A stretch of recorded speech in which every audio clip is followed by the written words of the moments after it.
Anybody got anything they want to talk about? Archie, I didn't get a chance to do much with your video that you sent. You'll have to tell me about what's going on with that red pine. Hi, Oh, Janet. hello. So what's going on with the red pine? Um, the I have some clematis that they have buds, but Oh, the tips. I'm sorry, Barb. Are you talking? no, it's okay. You go right ahead, Nancy. Are you sure? Yeah, I was looking to see whose microphone was on, and I could. I'm Oh, not used to doing that. okay. And the whole tips of them, the flowers and then the leaves are all wilted. And that's the cool thing about plant diseases, much as we don't like to have them happen. Clematis wilt is a fungus infection that the large flowered clematis are pretty susceptible to, the ones with the big flowers on them that are blooming right now. And once it's in the plant, it's systemic in the plant, there's nothing you can do about it. Most people say, like the growers would say, just plant your clematis deep so that you can always just cut a whole cane right off and let it grow new canes, or grow the small flowered clematis, which are resistant to it. But it's clematis wilt, that's the name of it. And once it's in the plant, it's pretty much in the plant. There's no way you can get it out. There used to be a couple of systemic fungicides, and what I think is fortunately they were all removed from the market. They're dangerous to have out around people who breathe with lungs. So yeah, all you can do is cut it out, and that's always what they do. They get up there, they're just ready to bloom, and then the wilt hits. It's a vascular plugging that happens. But it's not all the tips. It's only like a couple of them. It will be all the tips eventually. Oh, it's a brand new plant I just bought last year too. Do you have any other clematis in the yard? Lots of them. Yeah, so somebody may have given it to that one. Um, it gets transferred with insect bites. It gets transferred with soil issues. Um, so you just Should I just get rid of the whole plant then, so well, it doesn't infect the rest of mine? that's what I do is get rid of it. But it's up to you. Christopher Lloyd wrote the book on clematis. It's a wonderful book. It's called Clematis by Christopher Lloyd, and he says, look, just cut it back or get rid of it, but don't complain about it. It is the way that it is. Um, Sorry to say Because that. it's the clematis I bought after the garden tour last year, and you said the one Barbara, whatever it was called, Barbara that Jackman, maybe? could be the one that you said was real beautiful, and Oh, she is so pretty. Yep, yeah. I purposely bought it for that. There's that one. But the whole universe of large flowered clematis hybrids have a susceptibility in them to the clematis wilt. There are some growers that stopped growing clematis 20 years ago because they said it's just too much trouble. Um, I mean, it's out there and it's going to keep happening. I can't help you anymore with that. Okay, Yeah, thank you. cut out the bad parts. Hello, gang. We're working our way through another Friday, Free for All Friday. I'm going to be joined very shortly by Sonia, replacing Steve tonight. Although Steve might make it back in. He's out fishing, and the fishing turned out good, but it's getting a little windy and cold out there. We'll see what he does. Um, let's see, who sent this one? Tanya, I think. She said, "What happened to this you?" I've never, well, I haven't seen anything quite like that before, but it looks very much like somebody dropped something that was hot or caustic on the plant, or tossed a bucket of something out that was hot or caustic. And no, those generally when an evergreen is killed back as opposed to cut back, those branches aren't going to grow again. You could cut out all the dead, and eventually, in time, the branches from that survived around the outside edges will get side branches and branch again, and they'll fill that center. But it's not going to happen real fast. I wish I knew what it was that happened because it'd be nice to be able to put a label on this picture. Um, I, I just can't imagine what it was, but I knew that people who work around houses and various various tradespeople don't think much about plants. They'll put a plastic sheet. That's another thing that could happen. They could put a plastic sheet or laid it on top of there on a hot day, and it magnified it and burned it below. But they'll dump stuff out. They bury debris. They just seem to think that the ground is eternally absorbent, and then plants can handle all kinds of stuff happening to them. So sorry about that. Hey, Sonia. Let's see. And Deb, I think it's Deb sent this. She said I was pruning my hydrangea, and I saw hollow centers and thought, oh, are there borers in here? Yeah, chances are that there are borers in here but whether they are in there now or were there before, and you're looking at mold damage is something to look at. She said the plant looks good otherwise, but I have to disagree with that. Those leaves are pretty chlorotic.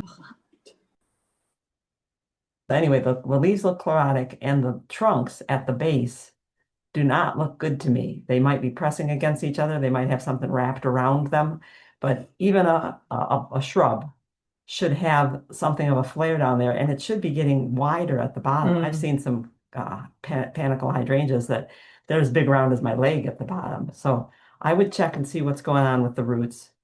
But I wouldn't go cutting back right now for the borer. Watch for evidence that there's borer there. Looks to me like that's a borer exit hole. But that's old too. And it's right? old, right? So we don't know that the borers are active now. So watch how the plant is doing and see what you can live with. Because if you cut a big chunk out, of a hydrangea that size, and you don't have much hydrangea left for that year. Mhm. Okay, so what do we got here? Go ahead. What's up? Yes, I wanted to give you an interesting follow-up to last week's dilemma that I had with the box tree moth. Yes, thank you. I did get the BT, and according to Michigan State Extension, it's a specific BT. It's Bacillus thuringiensis kerstaki. Yeah, Okay. Before I was able to apply it because it was raining, all of a sudden we noticed that blue jays were in the boxwood. There's like Eating them. 3 boxwoods that I have. I told you last week that were like, as tall as 1-story building, and they're 40 years old and all that kind of stuff. Yeah. And the blue jays were in there. I couldn't figure out what they were doing. I thought maybe they were taking material for nesting or something, but it looked a little bit more intense than that. And then I had a guy who was doing some painting, and the boxwood was right next to the painting. And he goes, "Boy, that blue jay is really intense." And so I couldn't get a picture, or I couldn't go close enough to see if it actually had a worm in its mouth or a caterpillar in its mouth. But it would go. That was this week. Yeah, I'd say this week it's feeding more than nest building. So, yeah. I bet that's fantastic, Barb. That's a great thing. They went to each boxwood. I mean, when they finished with that one tree, they went to the other boxwood, and then the third boxwood. So 2 of the 3 boxwoods look like hell, but the one that's nearest the house is like it's got new foliage coming out.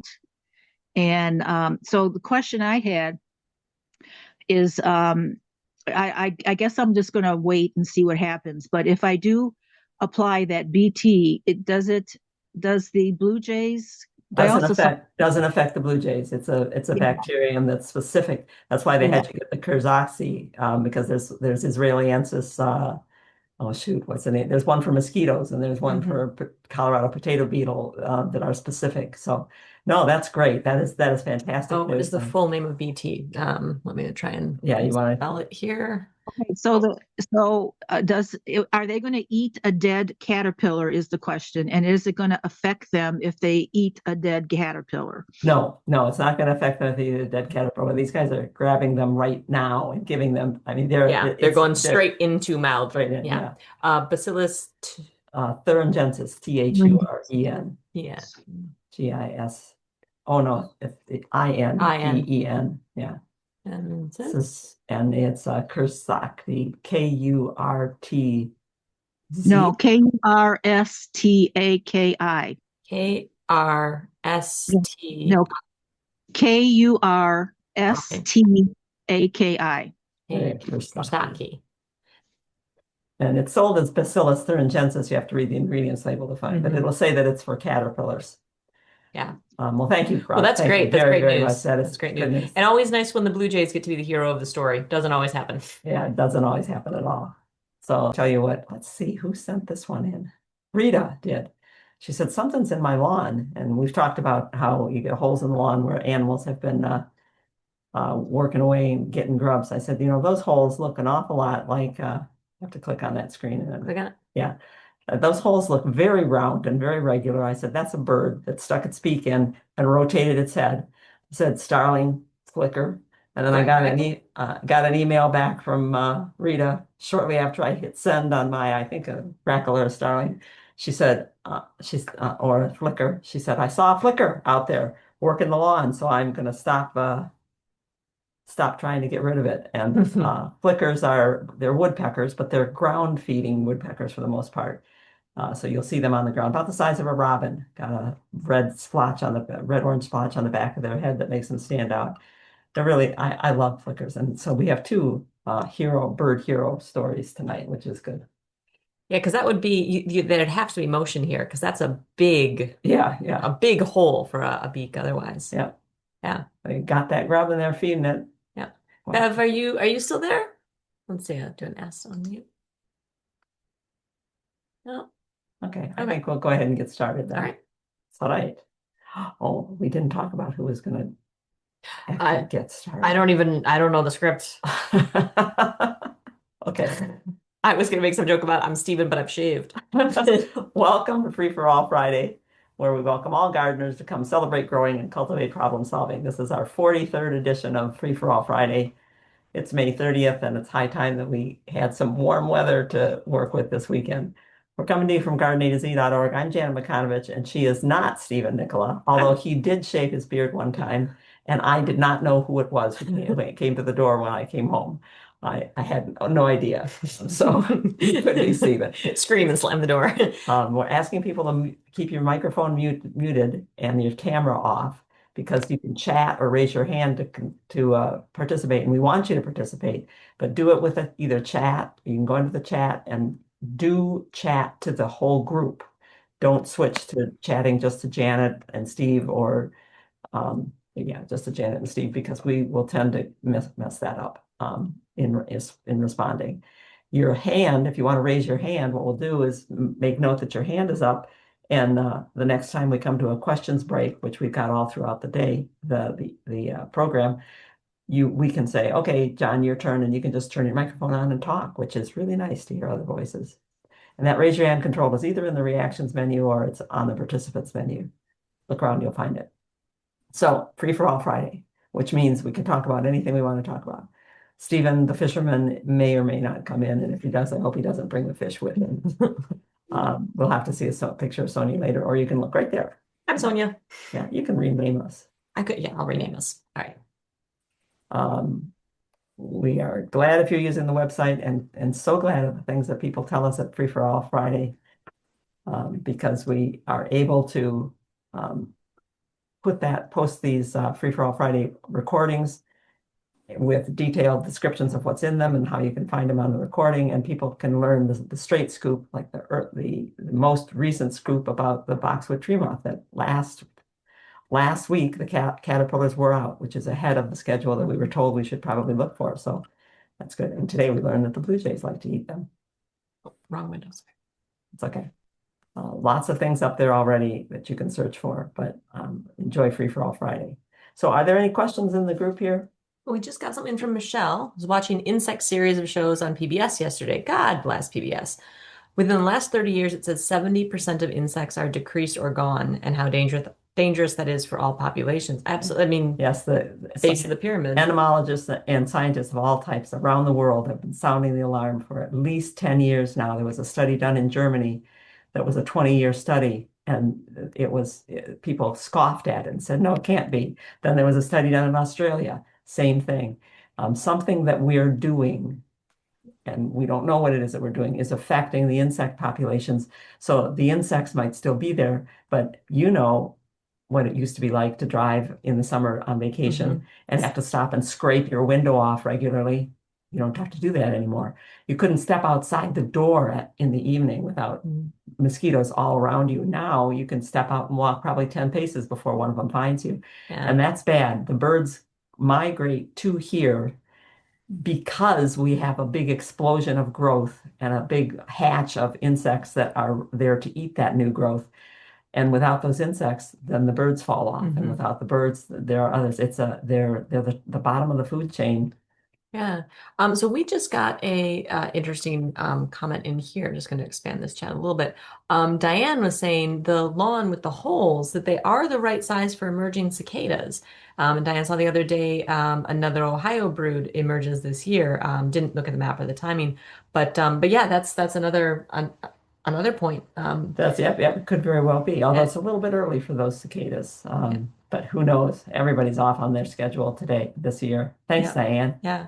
And I was going to say to Michelle's point too, in conservation talk, there's the idea, the charismatic megafauna is the term that conservationists use for polar bears and orangutans and lions and things that are, we gravitate toward them because we find them aesthetically or whatever pleasing, and they're big enough to make stuffed animals out of. And that conservationists are like, well, how can we tap some of that energy, save the orangutans for save 47 different beetles that are in Yeah. much more drastic decline, but because they don't have the charismatic pieces that we've decided we like fur and big eyes. Big and- eyes. yeah, Yeah.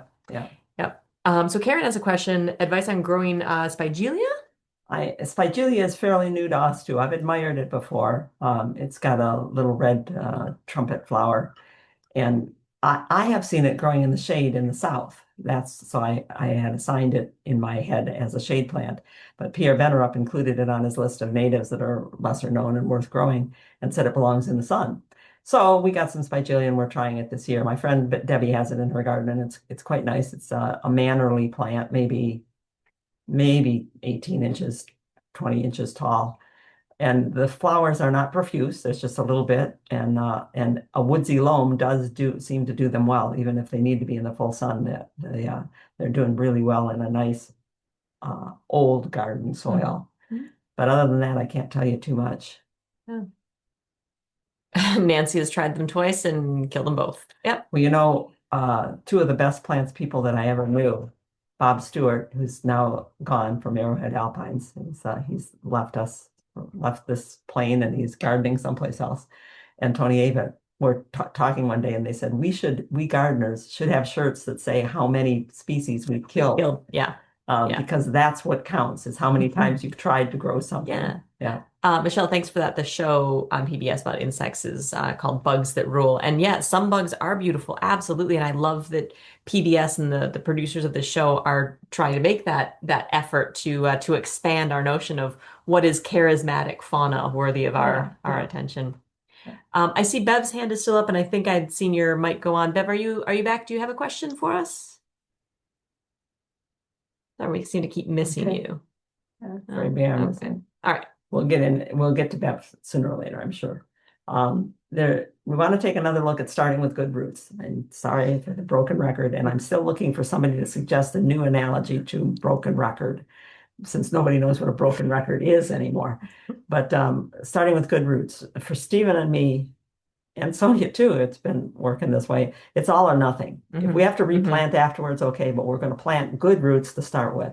So we told you about the pine that wasn't greening up in our row of dwarf white pines. We said, "Oh shoot, There's three, and there's always one."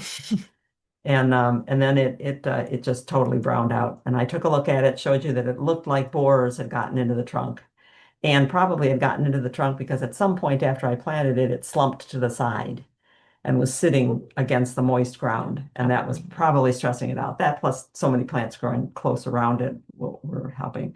But when I'm always looking to see what was there, because I did the best I could with the roots of this, which was just a little tube plant. And do you see what I'm seeing here? You see that girdling root? Now that wasn't, I'm just about positive that that was not the reason that this tree died now, but it would kill it eventually. It'd go another 4 or 5 years and then it'd start declining and die. So I'm trying to get the smallest plants that I can with the most flexible roots. So you can see it really now. With the most flexible roots so I can plant them wide. So I told you that I got a plant from Forest Farm. I like Forest Farm a lot, and they had only one left and it looked rough, and they sent me a picture and said, "What do you think? We should have transplanted this last year and it got missed." This is not a bonsai that has been cultivated to look like this. I This is said, I will try it. I will try it. It's in a tube. It's gonna have a little less of a root system. So here's what came out of the tube in the long run. And it started with me pulling the soil, pulling the roots that had grown up the side and across the top, pulling them away from the trunk. And finding that the roots that I thought, oh, there's a good root, it doesn't look like a pine root. It's not a pine root. There's a weed growing in with it. So it has to be weeded out too. Water helps a lot. Just a jet of water. You're not trying to kill the plant. You're just trying to rinse off the soil so you can see what you're doing. And I rinse a lot. I tend to get pretty wet and dirty while I'm doing plants. But I've now taken the soil away from the trunk down to where the roots are so actually the growing. soil had actually been up here Mhm, when the yeah. soil and some packing, some wet newspaper packing. And the ends that you see sticking up are roots that grew up. They went down to the bottom, ran out of space, grew back up the sides. Because they and- had all that material up Right. there too. And they were going to circle around the trunk. Some of them are Mhm. still showing circling around the trunk. This guy can go Yeah. around there. You can see that circle Yeah. that are there too. So I'm loosening the roots as I go. I'm aiming at the bottom middle of the plant because the roots generally don't go down in the middle. They'll go to the outside of the pot, then And down, then they'll come back up again if they run out of water. And as I go and take out the weed roots are the white roots and the stalks that you saw. These are what pine roots look like.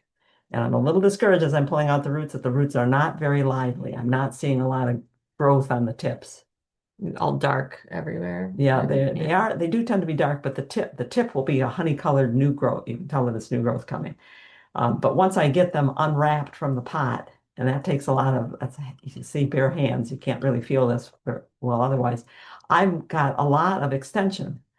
I've got a plant that was in a tube that I could hold in my hand is now going to have roots that are a lot wider, but I got to coax them out. There's a bunch there that are all So is this stuck one? together. See the little honey-colored tips where it grew So, up? so it's starting here and going down into I there? think so. Yeah. I think so. Because I'll admit that can be hard. It's the ball of yarn. You're like, wait, Yeah. I'm pulling it this side because I'm hoping this is the end heading out, and then you feel a little pop, and you're like, ah, nuts. Yeah. That was But the other. but that's what you got to do. You got to try it. And if nothing else, you clip that root right there where it's last movable Mhm. so that you can extend it outward. Because even extended outward, the 3 inches long that root is gives the plant a lot more space to draw water from. It Mhm. goes from being a little cube that's only 2 inches on a side to being a circle that's 8 inches wide. Dinner plate. Yeah, yeah. So I'm coaxing out roots, and many of those, like this one, I'm probably going to have to put a little stick next to when I plant it to make sure that it doesn't rebound and go right back around the pot. And there I've got my hand stuck into the middle. There's no roots in the middle. I'm taking that out now and widening the bottom so that any root tips that are on the bottom are now going to be out to the Encouraged to go side. out. Yeah. And that's what's going to get planted like that. Yeah. And so you remember that tube was this big, Yes. right? And so now we're And we're up much to- wider and much, which is what the tree Sure, root system would be. Yeah. So then I put it into some water. Well, I put some water on it and put some paper toweling around it to keep the moisture, and then a plastic bag. And it had to live in a bucket for a couple of days until the weather was right and my time was right to plant it. And it's out there now, looking sad, Charlie Brown tree, and I'll keep you informed. You might say, oh, it's never going to make it. But you should have seen this hemlock when it was that I did that to the roots. And it was in a much bigger container. I just chopped the living daylights out of the roots. And for 2 years, it mumbled along, and it is coming out strong now. Mhm. Yeah. So good roots make a big difference. What type of tree? So that was a pine. That was a white pine dwarf called blue shag. And that's what I was So- looking for. It's a to white match. pine called blue shag Blue that's shag. currently yellow. It's a chameleon is what it is. Yep. So Bev has the question there. Hawaiian forest Has grass. you or anyone listening ever grown Hawaiian forest grass in pretty much full sun? I'm afraid I don't know what Hawaiian forest grass is. I know Japanese forest grass, which is Hakona Chloe, named for Mount Hakone in Japan, Hakona Chloe. But I don't know any other forest grasses, so I can't answer that. Sorry, Bev. If you've got the botanical name, that might help. Okay, a U of M tree. Yeah, blue and Blue and gold. Blue it's shag. currently gold. Haven't the Wygelia's shown us some color this year that went in 1 week from that you see there to just It bursting with is color. absolutely. I have driven in and out of this driveway a few times the last couple of days, and it is just unmissably glorious. Yeah. Another update here, boxwood and the leaf miners. So we've got an update with the blue jays as heroes for boxwood and the box tree caterpillar now. But I told you about the leaf miners that live inside the leaf and then emerge as pupa and fly out as little gnats. And what I did was I said, okay, I'm not fighting with this. This plant needed to be cut back anyway. I've let it go too long. So I cut half the plant back, put all of the branches that I cut off into a barrel and left them nearby and said, go ahead, keep laying your eggs, all you guys. When you're done laying your eggs on the bush and maybe in this barrel, I can fool you. I will cut the rest of the plant out and get rid of it all. And there goes your next generation because I got all your eggs. Entrapment. You have to tell me if you're a cop. So it looked like this, and I just cut it back today. And while I had it cut back, and yes, it'll come back, I'll probably end up taking off the green that's left as it buds back out. And while I got it down to this, I said, this is a mess. This thing has been sheared so many times since it was tiny. Yeah, what's going on? Well, you're a branch who starts on the right and decides to grow through to the left and crowd everybody else. Weaving itself. Yeah. So I took out branches, shortened branches. Was that a chisel that you were using there, or was man, tool wise? What were you doing there? For the most part, I was using a loppers. Oh, I can see the bottom, the handle. I point at the screen. That's Steven's job. Point at the screen. Handle the lopper there. Yeah. For the most part, I use loppers. At one point, I used a chainsaw because box is a wood. It is a tree. So Barb's story-high boxwood are not unusual in where boxwood belongs. And box makes a very sturdy box. It's a very hard wood. Should use a saw. So there it is. I said, okay, stay there. I don't expect that it's going to sprout out as heavily as the willow did because the willow was cut before it leafed out. The boxwood cut or the next year. So that's 2 years worth of growth on the willow. But I will see it bud out. And if I don't, I just lost a shrub that shouldn't have been ever put into such a small space anyway. Are there questions? Nope, I don't see any questions in chat. Our green and gold is in full bloom. Not many pollinators on it this year. And we can now see our U's above the perennials. They're beginning to fill in the space where we don't really want to be looking at people's garages and cars and all the rest of that stuff. And you'll anticipate these guys will get 20 feet. Oh, all right. So yeah, 20 feet. Yep. Using crutches for plants. We've talked about this before, but I don't think I've shown you pictures. We have this big plant called the ironweed. And this is most of the ironweeds. There are several, I think about a dozen species of ironweed. Most of them are quite tall, and almost all of them bloom in August or September with purple flowers, and the butterflies love them. I first saw this one in mid-Michigan growing wild. And it's got a kind of latricy vibe. Yeah. Lots of little fine. But by the time it's fully blooming, it's laying out on the lawn. Mostly because it's tall, but also because it's got a taller plant behind it leaning on it. The cup plant back there, yep. A 10-foot cup plant. It's only 7 feet tall, cup plant's 10. So this year I said, okay, I'm taking one of those branches from the tree that we cut down, and I'm going to use it as a crutch. I'm going to take off the side branches, and then I'm going to find where the Vernonia comes up. The green you see on the top left is the cup plant, that huge plant. It's coming up in the spring. I'm looking for the Vernonia, which comes in later. I'm looking for the tip so that I can put the stake in what I hope is the right place. Then I'm I'm pounding in a good sturdy stake, quite a ways down. And then I strap the branch to it. I don't want to lose any height of the branch, and I don't want the branches end in the wet soil because then it rots more quickly. So I strapped it, and I put one more stake next to it and anchored a branch so that it wouldn't rotate on the stake. And here it is now. Well, actually, this is a week ago. So there's the cup The cup plant. plant coming up, and still no Vernonia in front of that. It's slow to come up. There it is now. This is today. There's the Vernonia coming up, and the cup plant is already taking Yeah. over this. The I said, I think I need another piece of tree to put on the front side to hold the two of them up. I'm actually going to cut the cup plant back in July, like we did last year, because we found out it still blooms, but blooms shorter. Because Yeah. boy, 10 feet of cup plant laying on top of you is So you'll cut it down. Will you also cut it back a bit away from the crutch, or will you let the horizontal spread I'll go? probably let the horizontal spread go. The outer stems are going to be the strongest ones.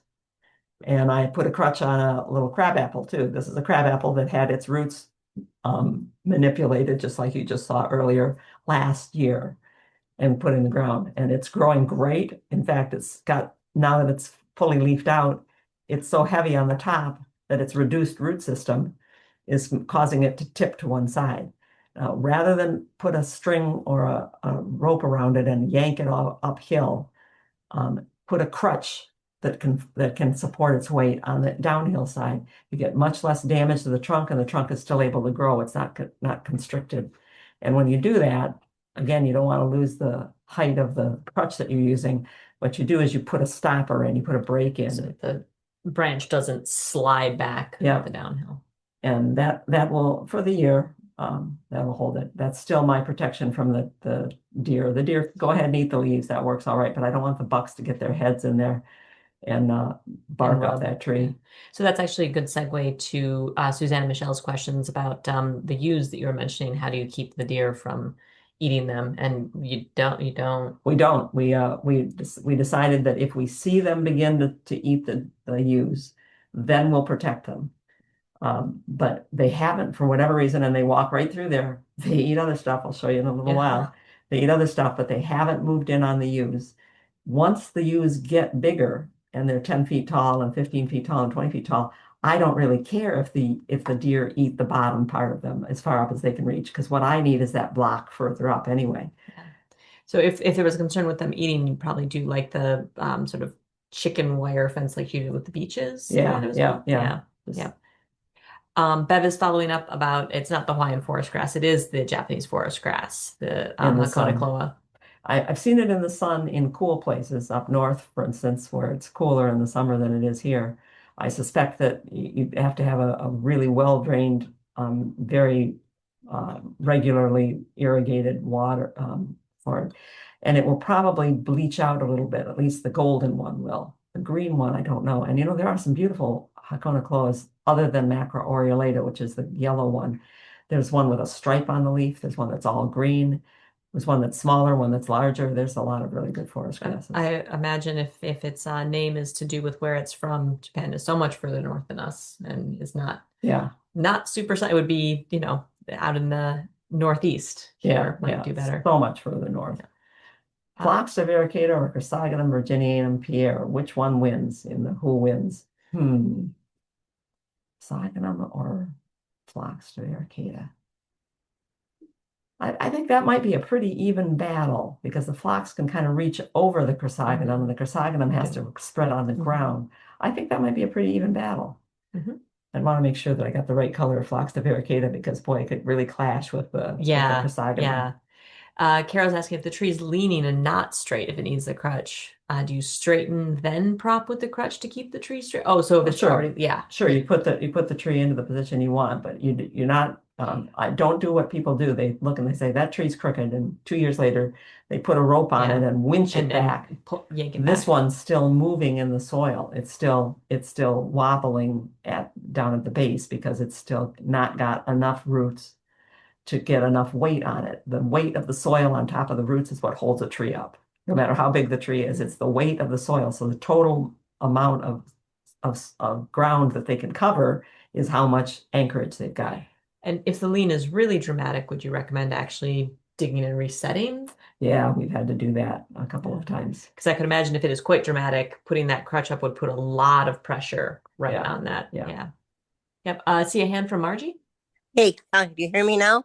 Yeah, we Hi, gotcha. Margie. Yay. I tried to do this on my phone. My voice is gone. Hmm. About the pine tree, Huh? you said get a chisel and a hammer, right? Oh, It's one of those okay, red triangle pine, metal Margie. things. Okay, Margie's talking about the red pine that we've talked about a couple of times here on Free for All Friday. A red Yeah. pine that has a girdling root around the base, it's wrapped Yeah. on the base. Yeah, And I'm yeah, sorry. I come in and out with these with my phone because my IT children yeah, haven't you need, set me up. yeah, you probably need a chisel that works well. Or Okay. if you can get a bite on it with a loppers, you can cut part of it. Do be Is careful, that all I have to do is cut that one that's going around?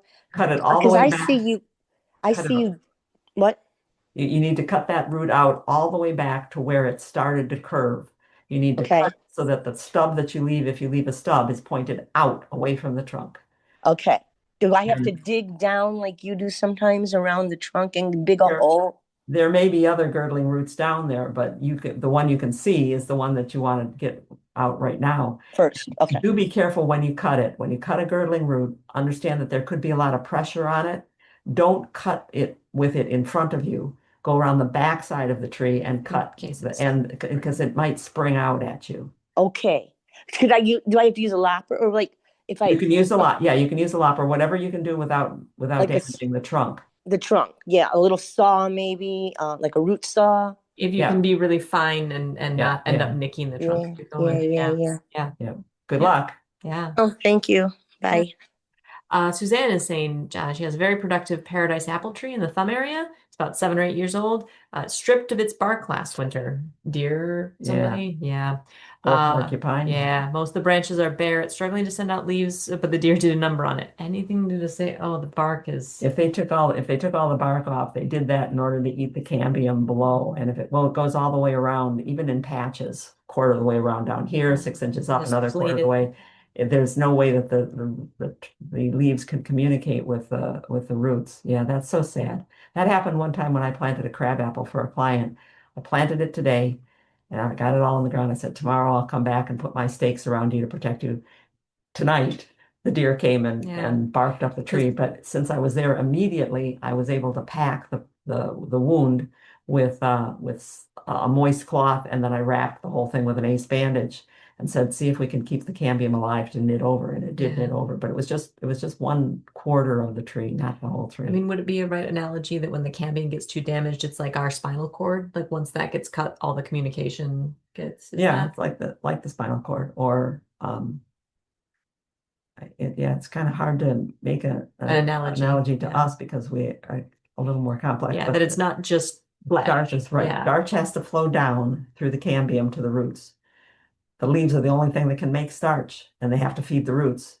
And the only way they can feed the roots is through the cambium. When the cambium's gone, the leaves can't get anything from the roots. The roots die because they're not getting anything from the leaves.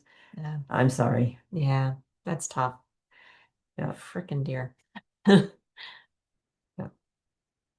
And the blooms are beginning to finish. The spring blooms are now turning into nice yellow seed pods and a zillion new plants.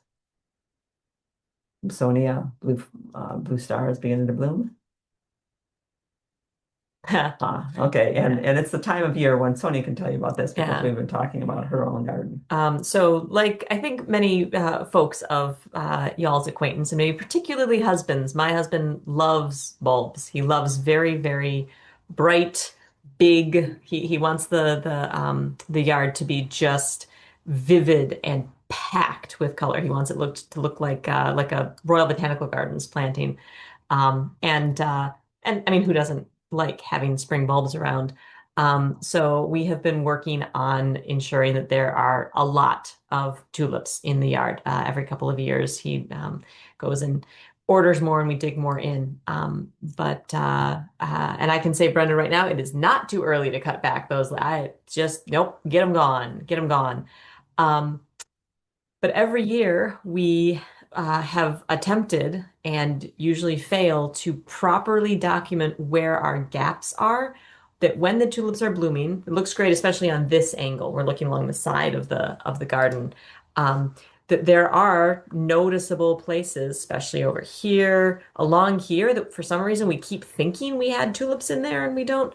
Um, we don't document, or our documentation strategies have not worked. That when it comes to the fall to planting the new round of bulbs, it's almost guesswork. It just, we've tried taking pictures and then you look at the picture in the fall, and because everything has changed in the garden so much, you think it can't possibly be here. So this year I've been on sabbatical from teaching, so I have a little bit more time. I'm trying to be more intentional and methodical. Our red twig dogwood, I just cut it down from the winter this year, so I have all these red twig stakes. So I went through and actually put stakes in to the bare patches where we know that we want new bulbs. And I did this after I dug out the blind bulbs. I don't know if there's this guy here is blind.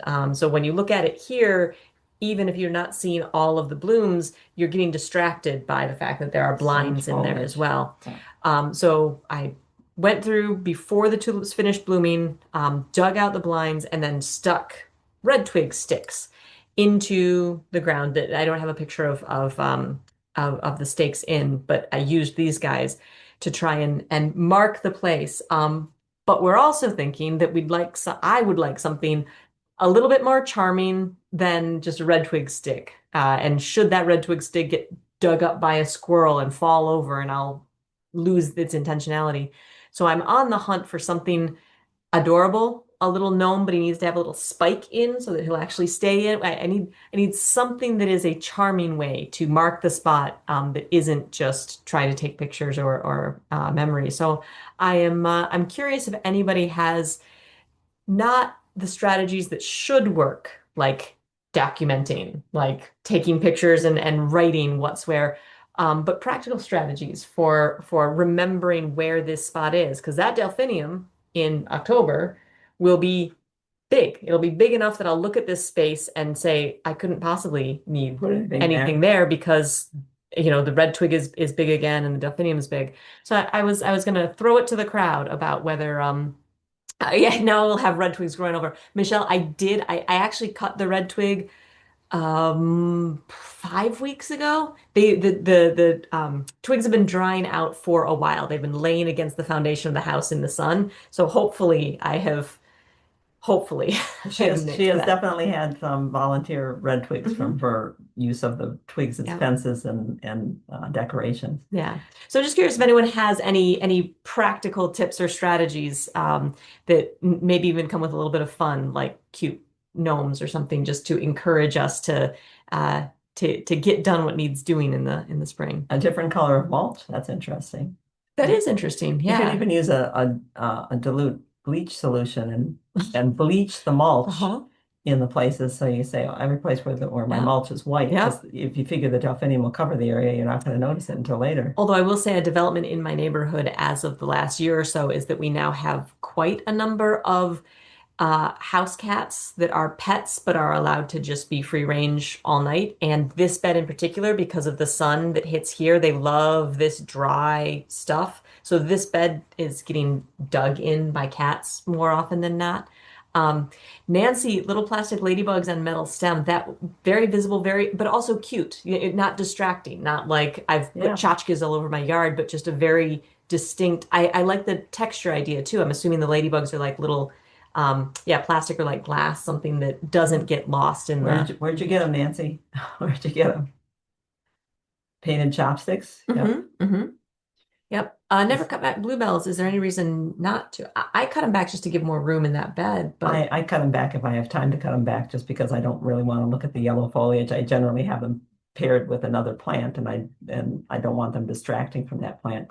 But if I don't have the time, I just let them go. And in our own garden, where we have the bluebells, they're in wild places that are supposed to cover themselves. Yep. To the point of cutting the bulbs back, if you don't want to see one bulb, one flower, and 8 leaves, Mhm. then what you want is the bulb to not make a bunch of little side bulbs every year, because those little side bulbs are going to take a couple of years to get to blooming size. And by cutting the leaves back when the bulbs finish blooming, not letting them go yellow all the way, you cut off the amount of time that they spend building, and they build their bulb first. So Mhm. you can actually kind of keep daffodil clumps from becoming big, Too big, too green. yeah, too Yeah. green, and your hardy tulips from doing that same thing.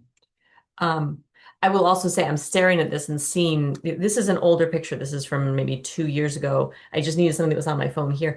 I don't know why I took this picture. I'm not sure what I'm showing, and I'm so embarrassed by all the weeds and the thistle coming up here. Oh, and see, I was Yeah. not even looking at that. I'll be like your dad and say, don't tell people Yeah. about stuff like that. Yeah, color. If you use the color to know, it'd be nice to have.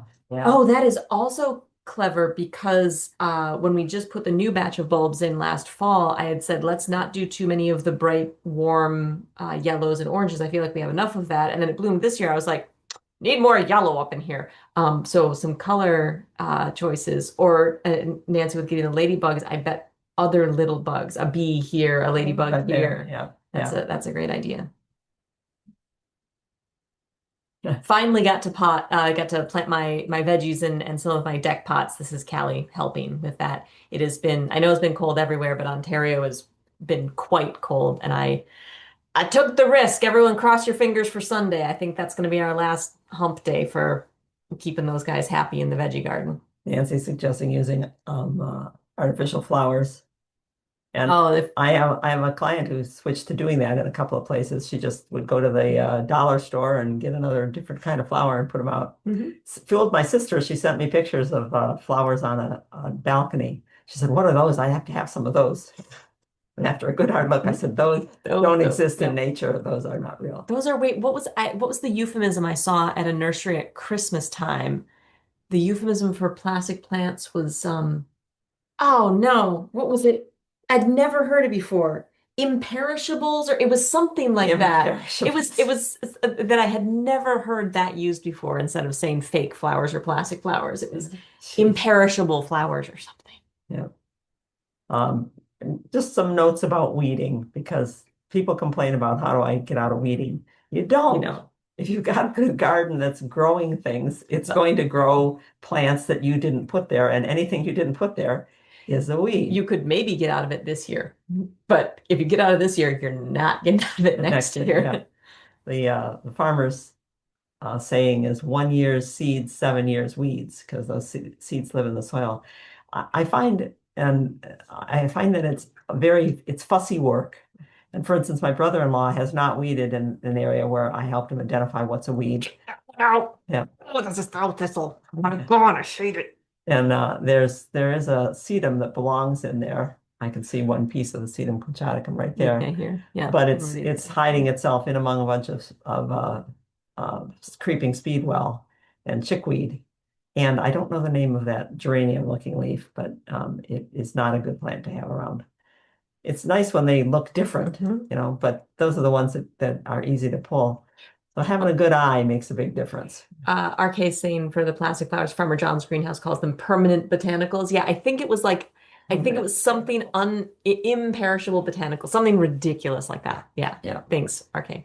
So I have a lot of garden that's still not all, the ground cover areas are not all filled in. And I didn't get any mulch last fall. Didn't have any time to put any mulch down last fall. And this fall, my free mulch fell through. So I am back to what a long time ago I said, it is not worth weeding if I don't have mulch to put on top of something right after I get done. Because I have a lot of things that are weedy by their nature that I asked in. The calendula in the bottom. Oh, that was The sensitive. calendula coming up from seed there, one would do in that area. It's going to have nice orange flowers later in the summer, but not in the middle of the sedum vera Jameson, and not there next to that penstemon and next to the other plants. They're going to fill that area. They deserve that area. They're perennial. They belong to be able to stretch their branches out into it. And this little guy, I had to rescue this little guy. It's so cute, a sanguisorba, a burnet with little variegated leaves on it. And they've seeded themselves right into it. All of those have to come out. Is that a case of oxalis being a real jerk too? It might be a speedwell. Yeah. Yeah, just again the weeds you can only imagine intentionality there. Yeah. but you need new mulch if seeds are coming up through the mulch. Generally, when I use self-sowers, self-sowing plants, I keep an area bare for them to come up. But when the mulch starts decaying so that it's moist enough that seeds can come up in it, it's time to put more mulch on. So weed it and put mulch on. And while I'm doing this and thinking about it, people have asked a number of times, what can you plant at the base of a bird feeder? Guess what? Wood chips. Chickweed. Oh, Look at that chickweed. yeah. That chickweed is right at the base of the feeder and not getting beat up and moving. And it gives little flowers. Yes, and it's stars. expanding its area. I said, oh, let me give this a try. It's much better than the safflower ground cover I've got over here. I generally rake up the chaff from the seed platform feeder. Looks like it's starting to start a little bit in there on chickweed. But yeah. Yeah. Oh, yeah. There's quite a mix of things in there, but the majority of them are safflower seeds. Steve insists that safflower seeds are necessary for the cardinals, but a whole lot of them end up on the ground because other things don't seem to like. Jocelyn, that is wonderful news. Just came inside. A turtle mama decided to lay a nest of eggs in the front yard, so I had to wait outside in the sprinkles for her to finish. So I put a little cage around the nest. Very good. Thank you. Thank you for That's that. great. That is wonderful, wonderful news. I was at a talk recently learning about there are more places than you think that will provide turtle boxes. Should you find even alongside a road, if you see a turtle lane, that many conservation areas and all kinds of organizations they've got turtle boxes kind of ready to go. And even if you just call them to say, here's where it is, send out a turtle box. Fantastic. A little bit of ammunition if you have neighbors spraying for mosquitoes and you are trying to talk them out of it. One turtle in one drainage ditch will eat 99% of the mosquito larvae in that water. Mhm. If you don't have the turtle, you got the mosquitoes. Yeah. Congratulations. That's a wonderful reason to be late to webinar. While we're talking about weeds, Deb said, what is this? It's been coming up for the last couple of years. I said, oh, I've seen that before. Have you seen this before? I think I said like oh no, those are all seed leaves, yeah? Yeah, they're seed leaves. Uh, They're kind of papery and pale yellow. And I said, yellow. I know I've seen those before. I said, is there a Rose of Sharon nearby? And then I looked at the picture again. You see that branch right up there? Mm-hmm. A Rose of Sharon. Yeah, I just had a PTSD flashback. We took 3 Rose of Sharons, the only thing planted in the backyard of the house that we bought. Only thing back there were 3 Rose of Sharons plunked in the middle of the lawn. That's We right. took them out and then didn't get seedlings for the first 2 years, and then there was this for a Yeah. while. It's like a little extinction scream from and we haven't had it for years and years and years. But yeah, wow, I'd repress Sure. that memory hard. Yep. Some Rose of Sharons, the ones that the hummingbirds like the most, cast a lot of seeds. And that makes sense. They're pollinated heavily. They're the single open flowers. If you've got one placed so that you can take the seed pods off during the winter, that makes a big difference. Mm-hmm. Mm-hmm. But that's what that's doing. The wind is blowing that branch and it's spreading the seeds all over the place. So this is a garden that I've been working in. This is the Guelph Wellington Women in Crisis administrative headquarters, where the crisis line is, and the sexual assault reporting center, and just the admin offices for the shelter and just the Women in Crisis Center generally. And they didn't have anyone to take care of their garden, so I tapped myself to come and clean up this entryway. Oh, good heavens. So there's a road out here, and even though the parking lot is here, a lot of people do walk in from downtown along this path. And I was warned that there was a big project here, and this was a fair bit of work. This is about a week and a half solid of work, just me trying to get these first cleaned out to see what we're dealing with. And everyone who walked by while I was working for hours most days, everyone wants to talk about how beautiful the red bud is. And it is. This is a beautiful, beautiful tree. But thinking of those leaves for the Rose of Sharon, the red bud seedlings that are in these beds were not only entirely pervasive, but clearly whoever had attempted weeding last year didn't really weed. They just kind of scraped the surface, maybe pulled a hoe over, maybe just kind of plucked the Oh, buds. that makes the roots hard. So to even pull. though the greens were very small, only just barely seed leaves and beyond this year, the roots were a year or two of roots in there. And luckily red buds do go straight down. They're not a difficult pull, all things considered, but there was a lot of them. Were you loosening with a fork and pull? I was a fork in my asparagus weeder. Yeah. So this bed in particular, and this is coming from downtown along the sidewalk. So this is really the shot that you're getting at the main door of the Women in Crisis Center.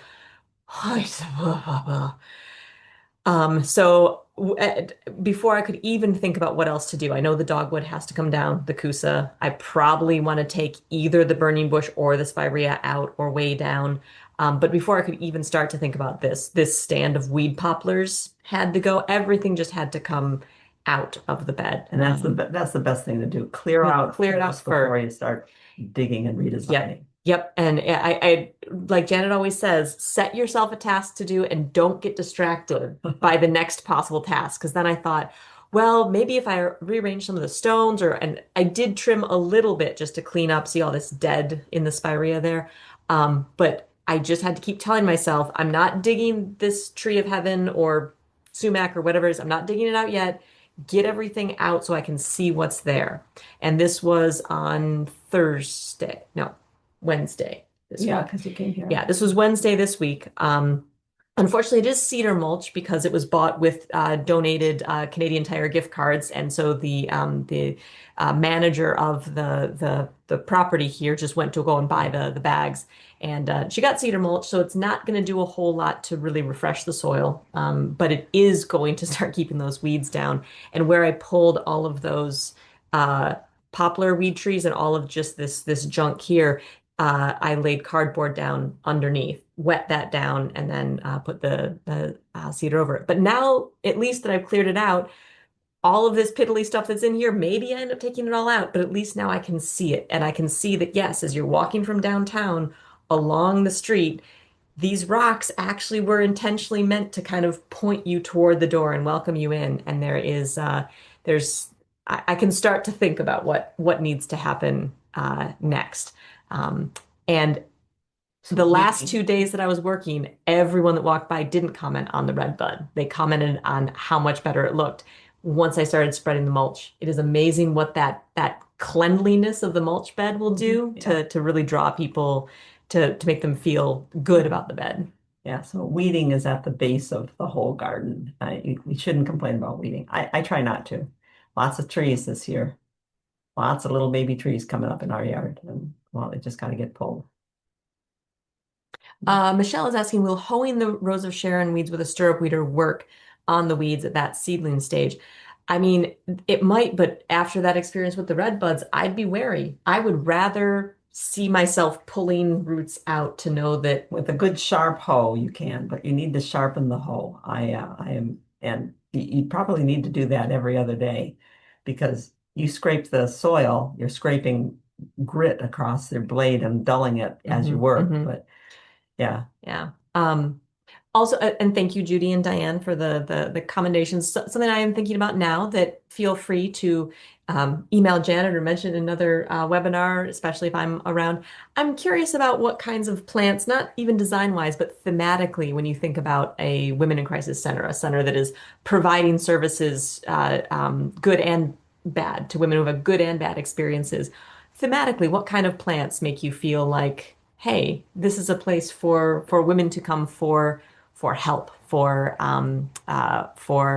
support. Are there any plants that really make you think about women? Fragrant plants came to my mind. Yep. Lavender. Yeah, I was thinking lavender too. Yep. Herbal kinds of things. It'll be an ongoing project. Yeah. Yeah, just get the word to us. So the weeds are most around the edge.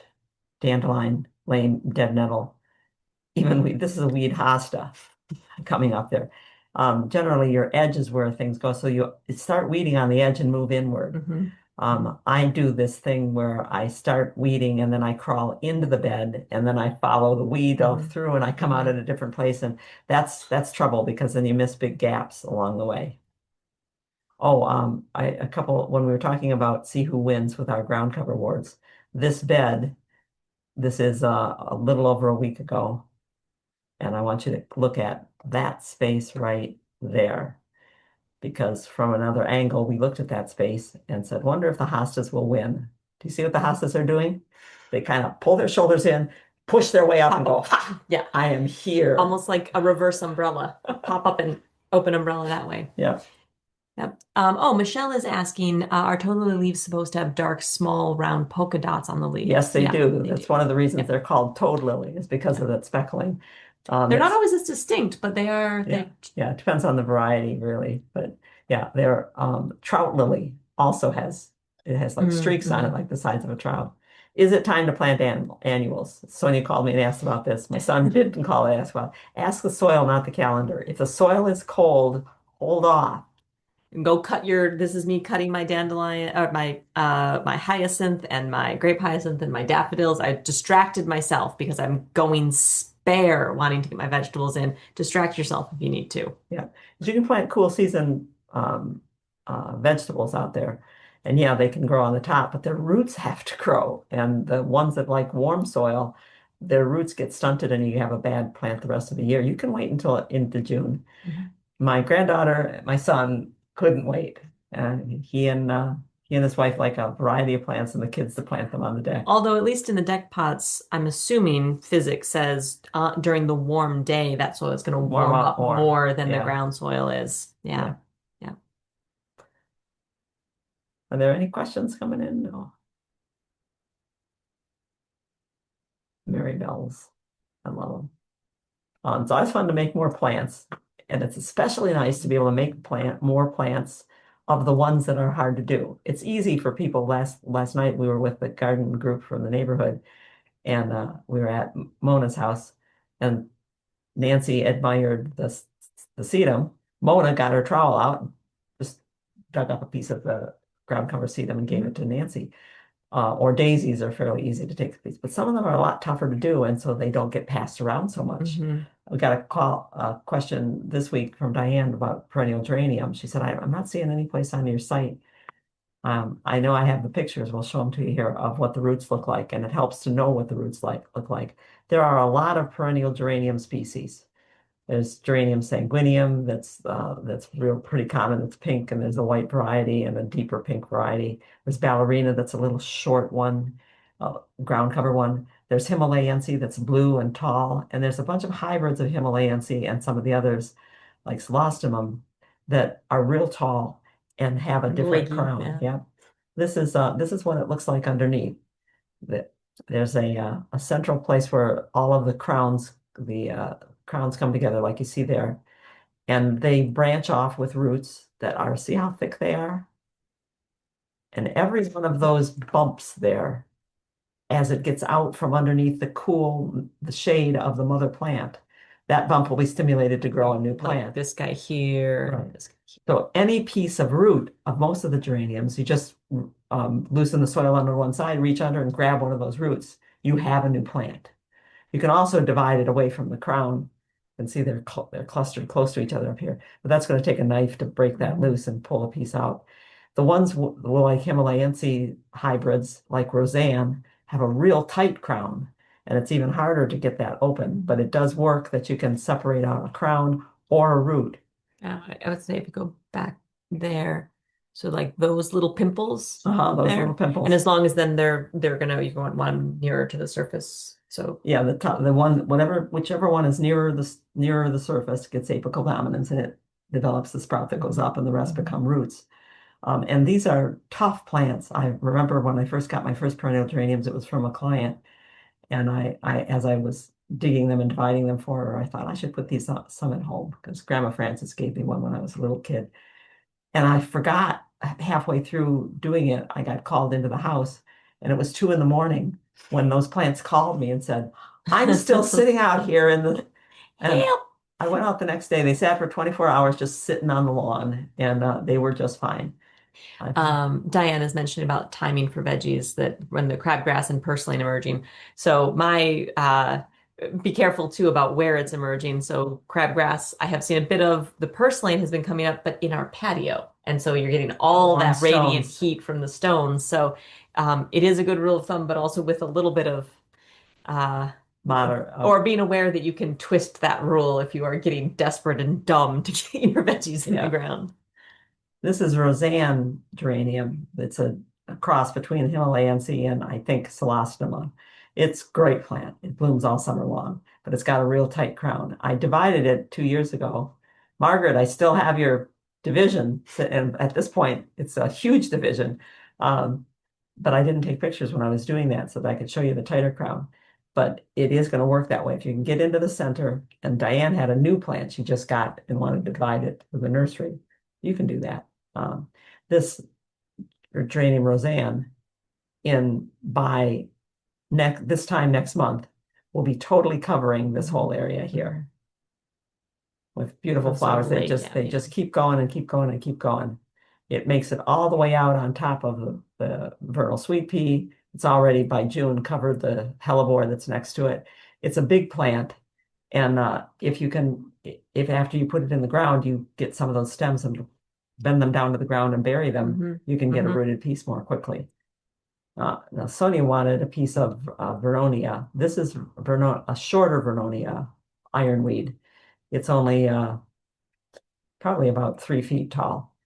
And what I did, it's got a very tight crown and it's got very deep roots. I told you about this one growing 18 inches straight down in 2 weeks' time. So what I did is I took a pie-shaped slice into the crown of the plant. I just sliced twice with my spade to make the cut and then cut on the outside and lifted it out. And what I got was this.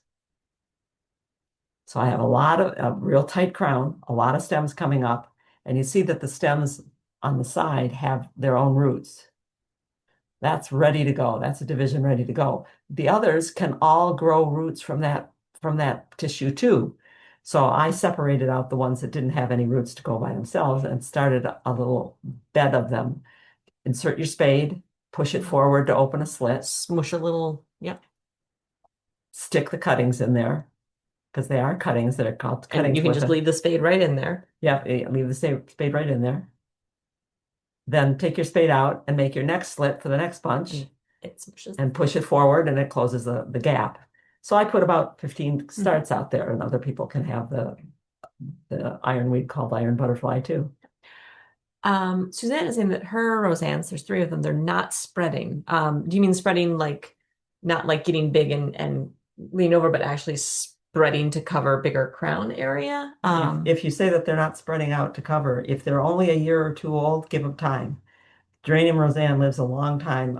When I first divided it, and that would have been about 5 years ago, I moved some Just pieces laying over or to the neighbors, and they're only just beginning to get to be the Yeah. size of the one that you see. How long have they been in, Suzanne? And I would want you to look They're at fairly young. They're, 2 years old, Mhm. at best. Yeah. Fertilizer won't make a difference. Fertilizer is like vitamins. As long as it's got air, sun and air and water, it's going to grow. Mhm. Are they in the sun or are they in part shade? Because it appreciates being in part shade. Yeah, they're in part shade. Okay, then that's good. And I would just give them some time. But if Okay. you've got several of them and you can dig one of them up, make sure it wasn't root bound in the smaller pot. They start those things as cuttings and then they're not pruning the roots when they move it to a bigger pot. So they might be a twist inside of a twist. So you might want to take one of them and take a look and it'll tell you. I'll do that. All right. I did that with golden satin grass and found golden satin grass is almost always started in these little sock tubes. And the socks don't decay Yeah. and the roots stay in there, Yeah. which makes them slower. I was walking through the arbor here the other day, Sonia, and I know there was a robin's nest up in there. And a robin was yelling at me. And I said, I'm just walking through. I'll be gone in a minute. I know you're here. But as I got closer, I realized that the robin was up on the branch of the pine. And I looked, I said, oh, and you're the lady robin. I thought, no, you're not the lady robin. You're kind of small. And then as soon as I focused on him, as soon as I looked Like at the baby, made the direct yeah. the parents started yelling at me from another branch. I think they also Further were up. yelling at the kid. We told you to shut up. Yeah. This is started with a question that John sent in about using Roundup and what do I think about doing it. Stephen and I and Sonia, I think, are the weed killer known as Roundup, and more on that in a minute, is the widest used herbicide in the world. And people say, well, it's used it so much, we must be okay. I don't think so. As somebody with Parkinson's, and my only risk factor for that Parkinson's was exposure to herbicide and crawling on people's grass for 40 years. I don't want to see weed killer used more than it should, but it is used a lot. And in 2001, forgotten which year, it was within 20 years, within about 20 years ago, Roundup's patent, the active ingredient is glyphosate. And that Monsanto had a patent on that. But the patent expired as of 2001, so other people could start formulating glyphosate themselves. So Monsanto's still selling it, but so are other people. And those other herbicides have other ingredients in them. And I'm here to tell you that when you mix two things together and don't know what they're going to do, they can do awful things. This is last year herbicide damage from the lawn being sprayed and an overspray. And these Veronica are showing herbicide damage, distorted leaves. Will they make it? Probably not. Do you want to use a herbicide to kill your weeds and watch them die looking like this? That's one of them. When I get past the safety issue of using herbicides, then I get into the aesthetic use, which is, do you really want to watch plants die that you could just pull out and get out of the way? Another symptom of herbicide damage is the chlorosis. You can see that. I'm really glad they didn't get my fir tree. Yeah, but see how the leaves are smaller, almost kind of folded up and lighter, as opposed to open, flatter, and richer green. Yeah. Or distorted growth. This is a client's tomato plant from the neighbor's overspray. So when you get that happening and you have to look at it, so that's why I'm down on it, for safety issues and for appearance sake, and also for a klutz like me handling a sprayer. It drips on something else and you don't see it until they see the damage. But the problem is, and we really respect Dave Roberts. He's retired now from the University of Michigan, and he's a private consultant. But he did a wonderful article about Roundup and pointing out how many other products, how many other active ingredients are mixed into it. So the human health risk says that glyphosate is not likely to be carcinogenic. That's all they're worried about is cancer. But all these other ingredients that they're putting in, like extended control has glyphosate and imazapyr. Imazapyr is one that was responsible for killing a lot of trees, that they were using it on the lawn and found out that, wow, the trees' roots are underneath the lawn, and people were having to go. And the fact that it's all being called Roundup. All being called Roundup. Yeah. So be careful if you've been during your lifetime as a gardener using glyphosate and it's still working, good. But make sure you're using just glyphosate, because when we put two things together, they're not tested, they're not scientifically studied as mixes. Oh, and people are correcting you, Michigan State. Oh, Michigan State, I'm sorry. Oh, Dave, I'm so sorry. And do keep in mind that there are a number of plants. This is new to me, 41 species of weeds as of 2018. I knew about 20 species of weeds earlier than that. They have developed resistance to glyphosate. So they're not, some of the ones that are most often treated are going to leave behind only the genetics that can resist glyphosate. So so there are reasons to not use it, but it's a product that should be used in the right place at the right time. Karen's saying that in 2000, so last year, as of last year, Roundup changed their formula from glyphosate to triclopyr. And triclopyr is one of the ones that it was like your last big gun to use if you were dealing with broadleaf weeds. I know that they have one type that mixes the two of them, but I didn't know they're doing just triclopyr. Yeah. I mean, MSU just published an article on this. Margie, I think I saw your hand go up. If we can make the phone behave itself, if you're still here. Hi. Hi. Oops, we're over time, so for those who have to leave, thanks for being here, and we'll catch you next week. Go ahead, Margie. Yeah, just a quick question. When this Roundup thing was going on, and they talked about it getting into our food system, like orange juice and things that we're eating, is that true? I'm not a scientist that's done the studies. They do studies on it to see if you ingested if it contacts your skin, if it contacts your eyes, and they test it on rats, fish, birds. I can't remember what the others So are. rabbits often, I And think. then they extrapolate from there to say, so it's probably not going to cause cancer in people, or it's not going to, or it will irritate the skin, and that makes the warning come on Yeah. there. But But cancer is also not the only thing to right, be cancer is not the concerned only about. thing. Yeah, Various kinds of nerve and brain damage is Yeah. out there and does not Right. fall under the carcinogenic Yeah. rubric. and we know that those things are out there. Yeah. So but we'll end with just a send off here. Sometimes we're so silly that we're out there feeding the birds before we even have breakfast. We come to our senses when we know that we like having them out there. The mourning doves are. Why do the mourning doves like the side of the driveway? They're always at the side of the driveway in the morning. Are they picking something out of there? You're crazy. They know something. They are crazy. They also, it's such a perfect example of a bird that's like, I'm not sure much is going on in there. Yeah. They're great flyers, though. Not good landers, but great flyers. Yeah. Bluebirds are beautiful. And it's fun with Steve's bird buddy. You can even see what they're preferring to eat. It's got a peanut butter ball. Said, bluebirds are taking the peanut butter balls. And some of them are, they're tough guys. Yeah, Some of they're these- dinosaurs. Yeah, they're dinosaurs. They're Little little dinosaurs. monsters. We're glad that we got the rose-breasted grosbeak has been hanging around this year. I've been watching what he's been eating. He likes peanuts. Yeah. See, compare him to the mourning dove. Something's going on in there. He's making judgments. Mourning dove's just vibes. Yeah. So we'll end it on that tonight. And Yeah. And Karen, thank you for posting those those great. links from MSU. We'll make sure to copy the chat and get that. yeah, but we'll send it out. We didn't send out last week's because I forgot to edit the video. This week I remembered to Spring is busy. This week I remembered to record, but I forgot to.